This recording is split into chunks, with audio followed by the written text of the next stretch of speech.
kayo ba naniniwala sa guardian angel? Meron ba kayong guardian angel? Ako, Sa inyong palagay? lagi. Parang ilang beses ko na-encounter yan na, kasi anemic ako, may anemia ako. So lagi Ako maputla. Charing lang. Hindi. Ako talaga yung sakit talaga na abnormal yung dugo ko. So, lagi ako nahihimatay. Ay, Diyos ko. Oo, may ganun talaga. Tapos, merong laging gumigising sa akin. Etel, gising ka na. Ganun. Tapos magigising Oo, ka. magigising Pag-isip, talaga walang ako. tamang tao. Wala Wala namang namang tao. Mm-mm. Uy, nakatakot pala yun na mag-isang na yung matay. Oo, okay. So at least, ikaw naman, Becky, meron ka? Ako naman, I greatly believe in angels. In fact, every day, I always do an invocation of angels. It's an ancient Greek prayer.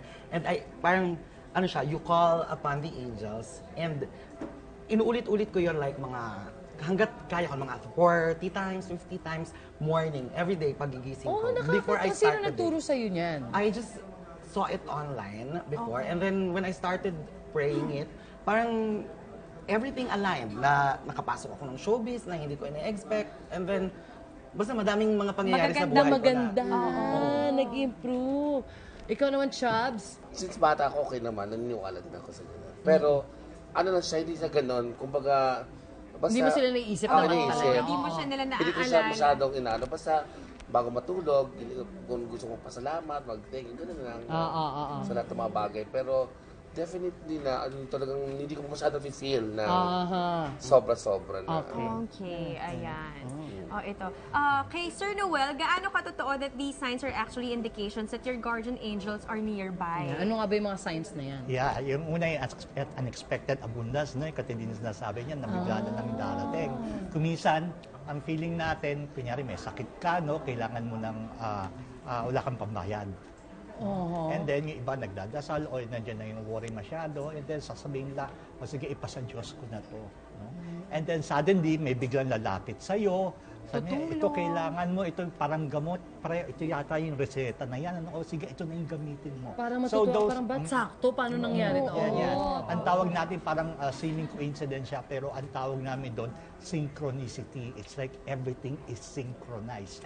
There is no coincidence. It comes to you, especially the time that you need it. Yes. Diba? And when you are open to, when you believe it, Totoo parang yan, bukas na Mars. bukas ka tumanggap. Yan. Ang dami niyan. Lalo na kuminsan yung times na actually yung safety is a form of abundance yan, di ba? Kaya kuminsan may accidents na biglang Himalang nakaligtas, si ganyan-ganyan. Ganyan. So, those are times na nandyan sila. No, na kuminsan hindi pa natin panahon, lalo na pag hindi pa natin panahon na magpunta sa kabila, talagang pipigilan nila yan. So, totoo ba na mas mas sensitive yung mga babies o yung mga pets sa kanilang presence? Mga babies. Ako sa pet, experience ko yung gano'n, sa pet, sa aso. Parang, yung friend ko may aso, nagkasakit yung mother niya, parang yung yung aso. Parang yun ang namatay? Actually, Parang yun yung pinag-uusapan may ganun natin. ako. Totoo yun. Doon mo naniniwala sa gano'n. Parang siya yung Kinukuha nila yung sakit to save you. To save you. May gano'n. Yung babies naman, kasi di ba minsan pag natutulog sila, lalo yung mga newborn, yung tatawa, tapos biglang iiyak, tapos sasabihin nila, uy, nilalaro siya ng angel niya. Or minsan nakatingin ganun sa bubong, tapos parang may kalaro, may yan ba yun? Madalas yun. Sa kadalasan kuminsan makikita natin na napapabayaan yung baby, tapos bigla na lang, ando na lang siya sa ibaba. No, paano nangyari yun? Hindi pa nakakapaglakad. Those are times na yung angels tumutulong. No? And nag-prevent ka ng accidents para hindi sila masaktan. Ito para naman sa ating mga bisita, have you even had any experiences similar na dito sa mga signs na nabanggit natin? Ako kadalasan ako nakakita ng rainbow. Oo, lalo na pag yung depressed ako, tapos kailangan kong mag-decide na tapos biglang out of nowhere magkakaroon talaga ka. Yun nga sabi niya, kahit walang ulan. Oo. And then does that make the decision making easier? Oo. Parang biglang clear kung ano yung de-decided mo. Ganon. Ganda yun na. Parang senyales talaga. Magandang senyales talaga kapag nakakakita ka. Ikaw, Bex. Kasi naman yung aura din ni Ethel, makulay. Correct. Becky. ako naman, sabi ko nga kanina, since I was a child, I've always believed in angels. Ngayon nga, when I saw that particular ancient Greek prayer, invocation of angels, and then you keep on repeating it, like every day, every start of your day, and then it raises your vibrations. Not only your vibrations, pati yung lahat. Sobrang lahat ng parte ng buhay mo magiging maganda. Those are the names of the archangels. Yes. Archangels in the hope mo. You call upon them. Parang ang meaning kasi ng prayer na yon, you are calling upon them to secure your four corners and your top and bottom part. So they revolve Protecting around you. Yes, parang ganon. Ganda. Ikaw, Kabbalistic practice yun. Ano yun? sinasabi mo. Kabala.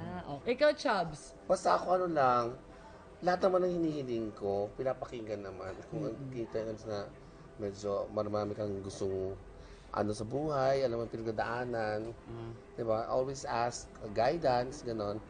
Okay naman, sinasagot naman lahat in fairness. Sa amin, At dadalhin ka naman sa sa tamang daan. daan. Basta makikinig ka eh. Makikinig ka lang. Sa amin naman usually, yung pag kunwari namuntik-muntikan, yung naalala ko dati, nasa Baguio kami, tapos maliliit pa yung mga bata, tapos yung pangalawa kong daughter, si Jade, namuntik mo nadapa yun, tapos ito yung corner ng semento siyang matalas.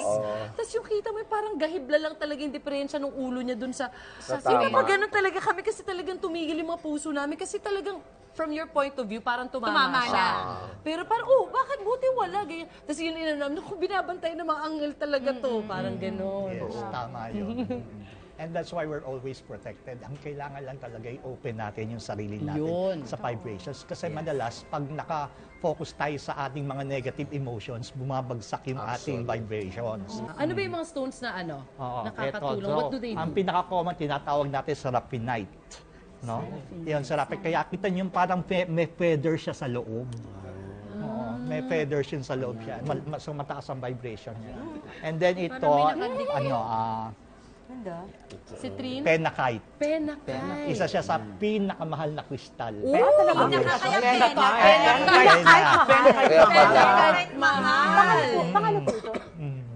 Pang vibrations to...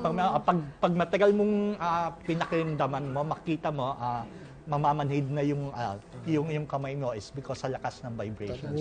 Yes. Mamanhid, teka. Ito yung basically isa pa na pantawag ng angels. Tawag sa kanya Celestine o Celestite. Celestial yung yung vibrations. Kasi di ba sir, yung mga crystals, they give energies there. Yes. Katulad nito, ito may rainbow sa loob. Ay, ganda. Gusto ko yan. Yan, Mas so kung nasa adularia siya, siya. kasi So, naka-attune talaga siya sa angels. May angels sa loob. Itong Penakite. Kaya mahal.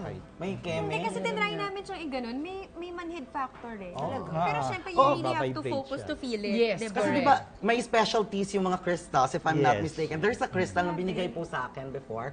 It aids naman sa sleeping. So every time suot ko siya, paghirap ako matulog, susuotin ko lang siya, buharlog na ako.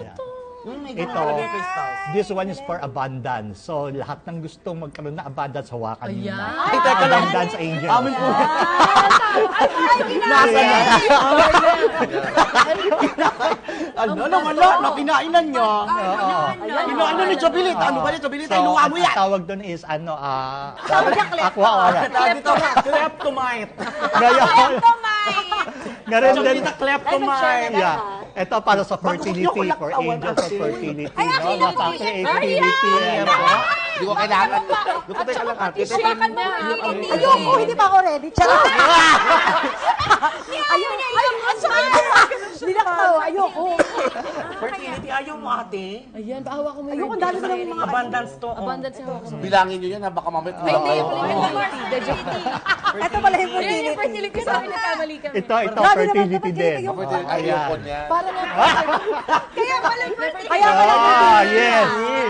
Ito na lahat na tayo mga Abundance. Mars. Yan na.